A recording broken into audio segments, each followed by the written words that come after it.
We've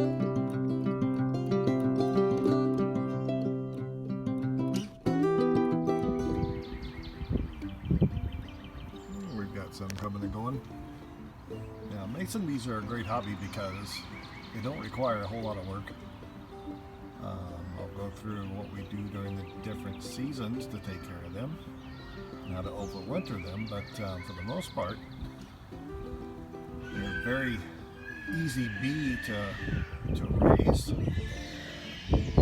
have kids screaming over there, and to have pollinate your garden. So if you have fruit trees, if you have flowers, you have a garden, these are great pollinators. They're inefficient as they will come into a plant and just fall into it, getting the pollen all over their bodies, and then bring it back here, lay an egg, the pollen all around it so the egg has something to eat once it turns into a larva, and then the larva will build a cocoon around itself, and we'll see those later on in the video. But at this point now they're coming in with pollen, they're coming in with bud, and they cap off each little area. There she goes. Every female is a queen. So not like a beehive where you have one queen, these are all queens. They all raise their own young, and they're just fun to watch come and go. So she'll go in there and do her work and then fly out. At night, it's fun to get a flashlight and look in there and see their little eyes looking back at you. But they're a very gentle bee. I'm standing right next to this one is a colony right now, and they really won't sting you. If you grabbed one and mashed it in your hand, it would sting you. But other than that, they just want to come and go and do their thing and do their pollination. She was full of pollen. So they just want to propagate the species and do what they do. Fun little hobby, mason bees.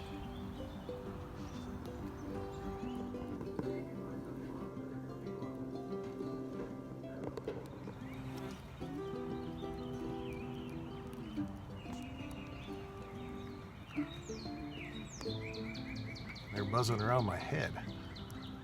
See if they'll go in with me right here. There's one.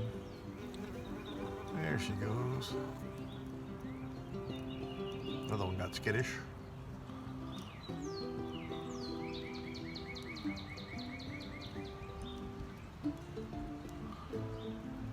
When I just put out these tubes, I had them sitting out for years. And all of a sudden this year they decided to use them.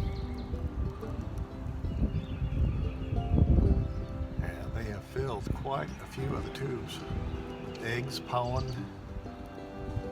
and mud. These are mason bees. They are great pollinators. They don't make honey, but they do pollinate plants very well.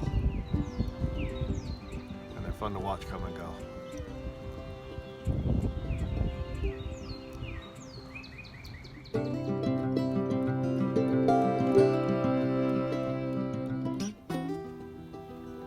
Okay, here's a cool thing.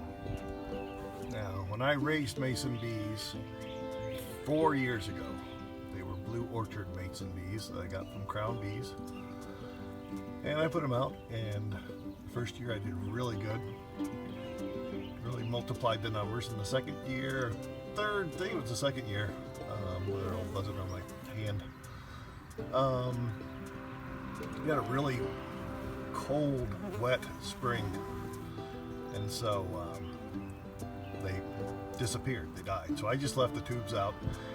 Now, what's cool is this is a different species of mason bee. This is the horn-faced bee, the horn-faced mason bee, or the Japanese orchard bee. It has two, either or. But these came in volunteer wild. So by cleaning their cocoons and storing them over the winter, it's called a humidibee. It's make sure the right humidity is there for them. Let's put these back out, the cocoons in the spring, and they'll chew through their cocoons and hopefully come back here and do the same thing next spring. But this has turned out to be a nice surprise.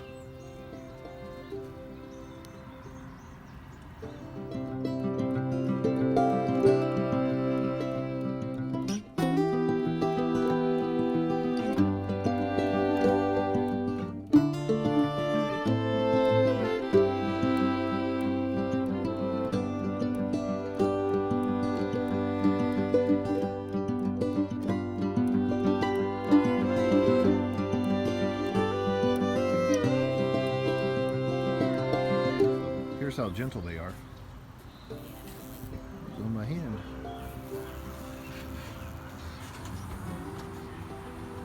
And she's not even stinging me.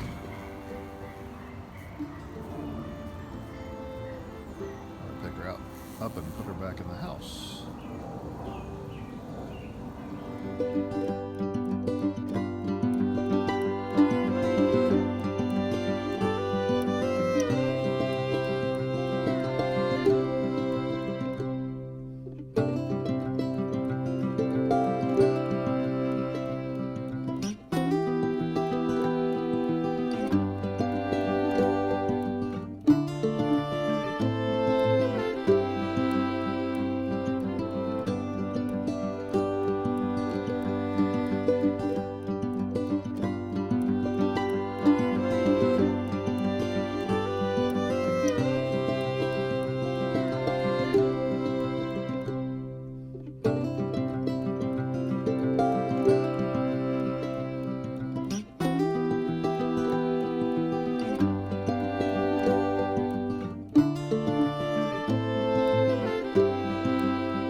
Pulled all my tubes out, and boy, they just used any space they could in here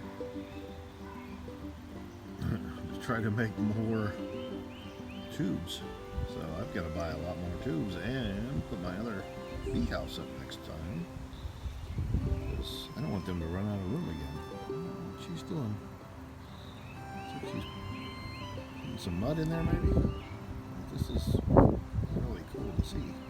So we'll put the house back up and maybe, I don't know, see if they kind of work this out. This is pretty interesting. This didn't happen with the Blue Orchard Mason bees. They just filled the tubes and filled about half of them. We're done. These filled all the tubes, plus now you see those are eggs in them. That's really cool. That'll be. They'll come into focus. Not really. Alright. Okay, so I didn't video me putting these in the mesh bag, but it's a tightly woven mesh bag. Also called organza bags. You can get these probably at Michael's or Hobby Lobby very, very cheaply. I get them for one of my products, so I'm reusing it. And the tubes will sit here like this. I like to put them the same way they were in the bee house. So they are horizontal. And now the eggs will turn into larvae. The larvae will eat up the pollen that's in there, and then it will form a cocoon. About November, we'll open these up, take the cocoons out and wash them, and then store them in the refrigerator over the winter.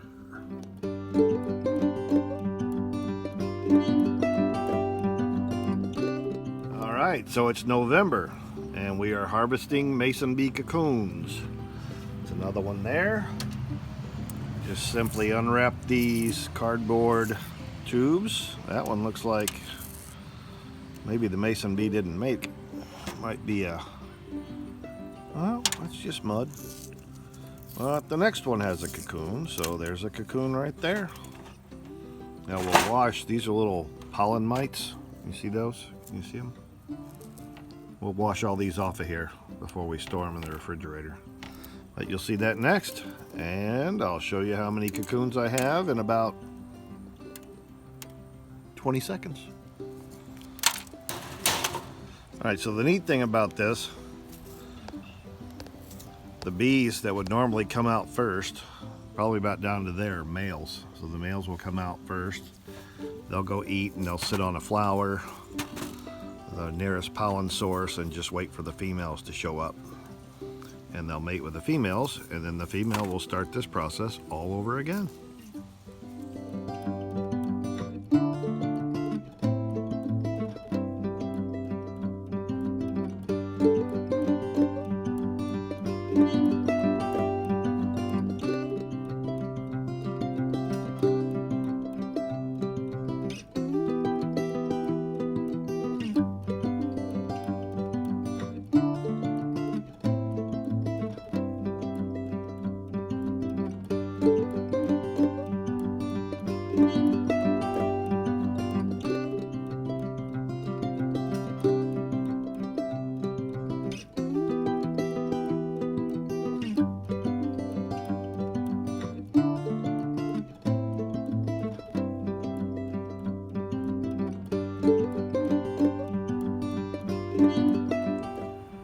Alright, you can hear a leaf blower in the background probably, but I'm all done.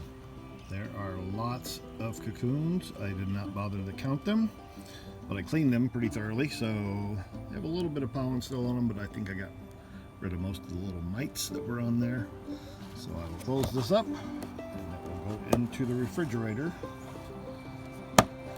until it's time to pull them out and put them back into the bee house and let them chew their way through their cocoons and start life all over again. It's a circle.